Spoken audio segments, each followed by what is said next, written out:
ഈ രാത്രി തിന്നാൻ വേണ്ടി പോകുന്നത് വല്ലാത്തൊരു ഫീലാണ് അല്ലേ? ഇത് നമ്മൾ എത്തിപ്പെട്ടിട്ടുള്ളത് ഒഴക്രമില്ല ഒരു അമ്പലത്തിൽ ഉത്സവമാണ് നമ്മൾ തൊട്ടടുത്ത.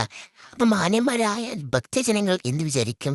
ഈ തിന്നാനാണോടി അമ്പലത്തിലേക്ക് പോകുന്നത് എന്നാണല്ലോ അല്ലേ?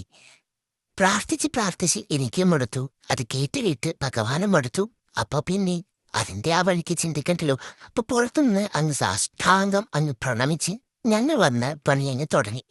തിന്നാൻ കിട്ടിയതൊക്കെ അങ്ങ് വിരിച്ചു വരുത്തുന്നു. ഈ കച്ചി അത്ര പോരാ. ഞാൻ കുട്ടികളോട് പറഞ്ഞു എന്റെ കുട്ടികളെ ആക്കണത്.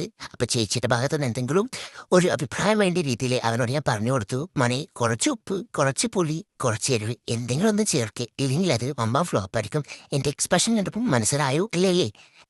ഇവനാണ് ഇന്നത്തെ താരം. അങ്ങ് ഹിന്ദി മാത്രം സംസാരിക്കുന്ന ഇടത്ത് നിന്ന് വന്ന 11 ഏറിലാണ് നിങ്ങൾക്ക് തോന്നിയേക്കാം. എറിയാൻ അറിയില്ല, പിന്നെ എന്തിനാ കുട്ട എറിയുന്നത്. പക്ഷെ അവസാനം കാണുമ്പോൾ നിങ്ങൾക്ക് മനസ്സിലാവും, ദാ ഇവന്റെ ഈ ഫ്രണ്ട്സിന്റെ 2 കയ്യിൽ കാണുന്ന 2 കുപ്പിയില്ലാതെ അവൻ നേടിയതാ. ഇനി കുറച്ച് ഡാൻസ് പരിപാടി ആവാം അല്ലേ? അങ്ങനെ അതൊക്കെ കണ്ടു കഴിഞ്ഞ് ഒരു ഐസ്ക്രീം കഴിച്ചു. ഇന്നത്തെ പരിപാടി അവസാനിപ്പിച്ചിരിക്കുന്നു.